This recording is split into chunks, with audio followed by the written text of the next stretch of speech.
नमस्कार, फाइटर समाचार में आपका स्वागत है। पेश आज 8 नवंबर सुबह 6 बजे राजस्थान की खास खबरें। सुप्रीम कोर्ट की संविधान पीठ ने सरकारी नौकरियों की भर्ती प्रक्रिया में महत्वपूर्ण फैसला दिया है। चीफ जस्टिस डीवाई चंद्रचूड़ की अगुवाई में 5 जजों की पीठ ने निर्णय सुनाया कि एक बार भर्ती प्रक्रिया शुरू होने के बाद उसमें नियमों का बदलाव अवैध होगा। कोर्ट का कहना है कि नियमों में बदलाव का प्रभाव केवल आगामी भर्तियों पर ही लागू हो सकता है। वर्तमान या चल रही भर्ती में इसका कोई असर नहीं होना चाहिए। इस फैसले के पीछे मामला राजस्थान हाईकोर्ट से जुड़ा है।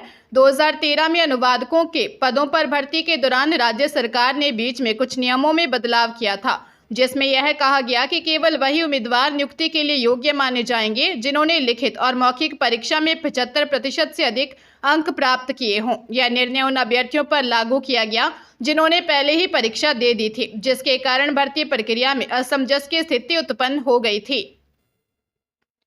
अजमेर पोक्सो कोर्ट के विशेष न्यायाधीश राजीव बिजलानी ने स्कूली छात्रा से होटल में दुष्कर्म मामले में आरोपी कैफे संचालक भंवर सिंह का जमानत का प्रार्थना पत्र खारिज कर दिया। कोर्ट ने माना कि होटल संचालक ने स्कूल ड्रेस में आई छात्रा के साथ आरोपी युवक को जानबूझकर होटल में जगह उपलब्ध करवाई और 1 घंटे के 1,500 रुपये वसूले थे। यह दुराचार के लिए उत्प्रेरित करने का मामला है।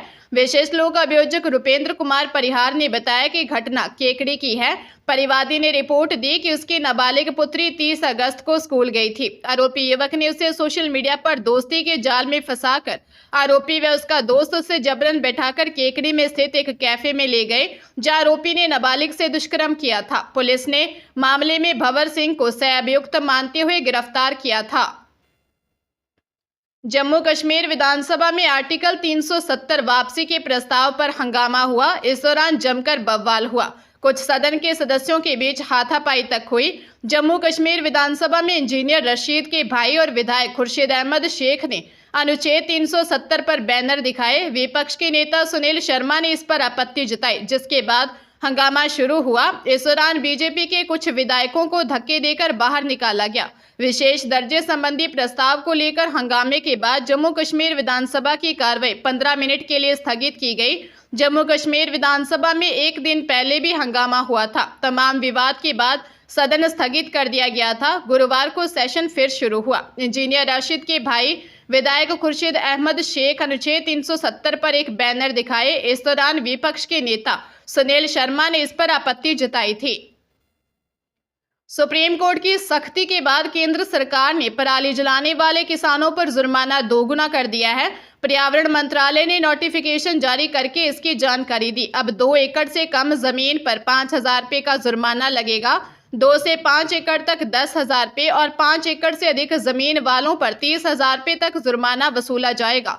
उत्तर प्रदेश, पंजाब, हरियाणा, राजस्थान और दिल्ली सरकार इन नियमों को लागू करने के लिए बाध्य होगी। दरअसल 4 नवंबर को सुप्रीम कोर्ट ने सुनवाई के दौरान पराली पर पंजाब, हरियाणा से 14 नवंबर तक अपना जवाब दाखिल करने को कहा था। इससे पहले 23 अक्टूबर को सुप्रीम कोर्ट ने वायु प्रदूषण को लेकर पर्यावरण संरक्षण अधिनियम के तहत नियम बनाने और जिम्मेदार अधिकारियों की नियुक्ति करने के लिए केंद्र सरकार को 2 हफ्ते का समय दिया था। राजस्थान मेडिकल काउंसिल यानी RMC ने गलत दस्तावेज देने और इलाज में लापरवाही की शिकायत मिलने के बाद राजस्थान के 8 डॉक्टरों के लाइसेंस को सस्पेंड कर दिया है। रजिस्ट्रार डॉक्टर गिरधर गोयल ने बताया कि बैठक में शुभम गुर्जर, इंद्राज सिंह गुर्जर, विजय सैनी, नफीस खान, देवेंद्र सिंह, सत्येंद्र सिंह गुर्जर, अभिषेक कुमार और शेख आरिफ इकबाल का लाइसेंस निरस्त किया है। सूत्रों का कहना है कि पिछले दिनों फर्जी दस्तावेज से डॉक्टरों के रजिस्ट्रेशन होने का मामला सामने आने के बाद RMC ने इस प्रकरण में प्राप्त शिकायतों की जांच की थी। जांच में दस्तावेज सही नहीं पाए जाने पर RMC ने इन सभी डॉक्टरों के रजिस्ट्रेशन निरस्त कर दिए। RMC सूत्रों के मुताबिक इन सभी डॉक्टर्स ने विदेश से MBBS की है। इसमें कजाकिस्तान, रशिया, यूक्रेन समेत अन्य देशों से MBBS करके आए, लेकिन इनमें से कुछ NMC का एग्जाम क्लियर नहीं किया है।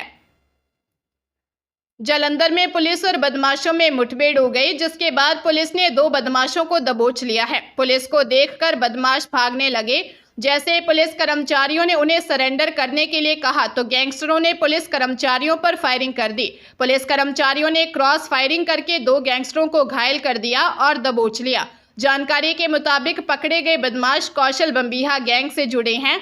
बदमाशों से पुलिस ने 2 पिस्तौल और 5 जिंदा कारतूस बरामद किए हैं। दोनों बदमाश फिरौती, हत्या और लूटपाट जैसी वारदातों को अंजाम देते हैं।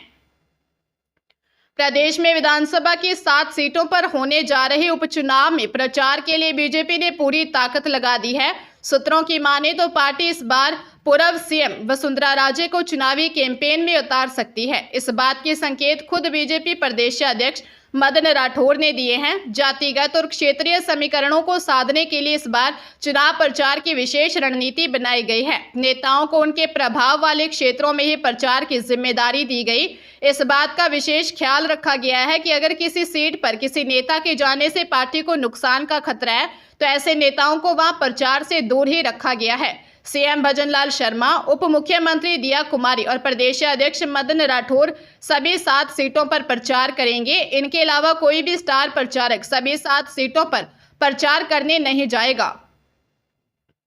हरियाणा में असिस्टेंट प्रोफेसर भर्ती की विंडो दोबारा ओपन होने के साथ लेक्चरर की नई भर्ती आ गई है।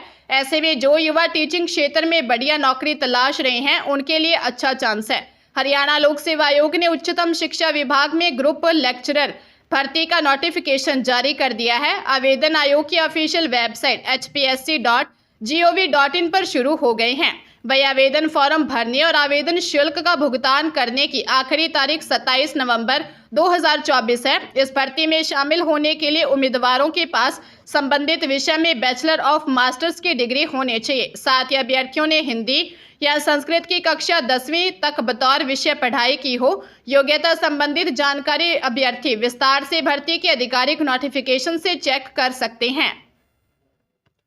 देश की सबसे बड़ी इंजीनियरिंग प्रवेश परीक्षा जेईई मेन जिनके जनवरी सेशन की आवेदन प्रक्रिया चल रही है। गत 8 दिनों में 2,50,000 से अधिक स्टूडेंट्स आवेदन कर चुके हैं।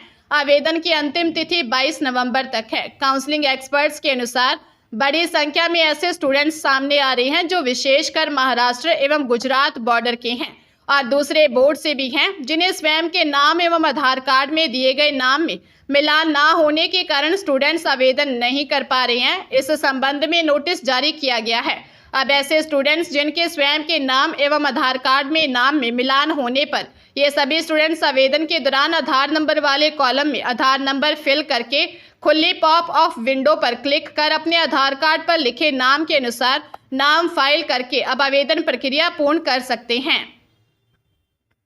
अलवर जिले की पुलिस ने अलग अलग जगह दबिश देकर साइबर फ्रॉड करने वाले 11 जनों को दबोचा है, जिनसे 19 मोबाइल जब्त किए। गोविंदगढ़ थाना अधिकारी ने बताया कि सेक्सटॉर्शन की वीडियो वायरल करने की धमकी देकर विभिन्न अनजान लोगों से मोबाइल नंबर पर कॉल व व्हाट्सएप पर चैट करके व फर्जीवाड़ा कर लोगों से ऑनलाइन ठगी करने के सहयोगी 3 युवकों 20 वर्षीय सोहिल खान निवासी सैदमपुर, 19 वर्षीय वसीम निवासी सैमला और 21 वर्षीय तस्लीम को गिरफ्तार किया। बगड़ तिराहा थाना अधिकारी श्यामलाल ने बताया कि गांव बाड़का में दबिश देकर बच्चों के खिलौनों की होम डिलीवरी पहुंचाने जैसे ऐड डालकर लोगों से व्हाट्सएप पर चैट करके होम डिलीवरी पहुंचाने के नाम पर एडवांस अमाउंट फर्जी खातों में डलवाकर रकम हड़पने वाले गिरोह के सदस्य 28 वर्षीय अरशद निवासी पिपरौली को गिरफ्तार किया है।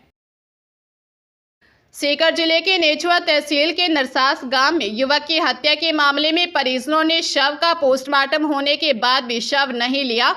मृतक के पिता महावीर सिंह ढाका का कहना है कि बेटे राजेश कुमार ढाका की हत्या के 15 नामजद और अन्य आरोपियों की गिरफ्तारी के बाद ही शव लेंगे। उनका आरोप है कि नेचुआ पुलिस ने एक भी आरोपी को गिरफ्तार नहीं किया। ढाका ने बताया कि 5 नवंबर को उनका बेटा राजेश कुमार गांव के ही आशुराम बलाई के बेटे बहू की मृत्यु होने पर बैठक में शामिल होने आया था। तभी आरोपियों ने गांव के अन्य साथियों के साथ राजेश के स्कॉर्पियो में तोड़फोड़ कर उस पर जानलेवा हमला कर हत्या कर दी। मृतक राजेश 3 बहनों में इकलौता भाई था। करीब 8 माह पहले राजेश कुमार ढाका ने अपने ही गांव की लड़की से कोर्ट मैरिज की थी, जिसके बाद से ही उसकी जान को खतरा बना हुआ था।